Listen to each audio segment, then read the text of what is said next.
আসসালামু আলাইকুম রহমতুল্লাহি সম্মানিত দিনী ভাইগণ, আশা করি এবং দোয়া করি আপনারা সকলেই ভালো আছেন।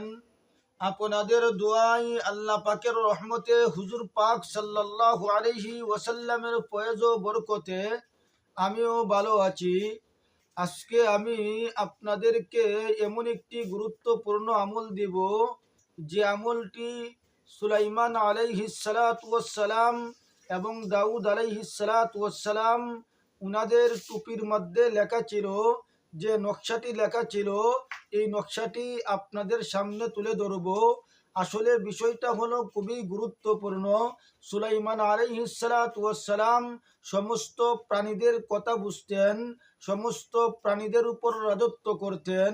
আল্লাহ রাব্বুল আলামিন উনাকে এই ক্ষমতা দিয়েছিলেন। আজকে আমি আপনাদেরকে এই ইসমে আজমটি আমি আপনাদের সামনে তুলে ধরব।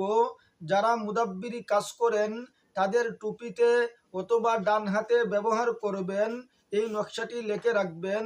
দেখবেন জিন আপনার বাধ্যগত হয়ে যাবে। কোনো জিন যদি রুগীর উপরে হাজির হয়, দেখবেন ওই জিনটা আপনাকে মানতে শুরু করেছে, আপনার কথা শুনতে শুরু করেছে।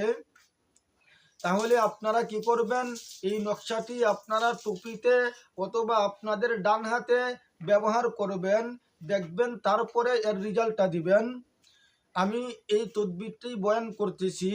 ইসমে আজম এর নকশা, যার দ্বারা জিন ও মানুষ সবাইকে নিজের সামনে নত করা যায়।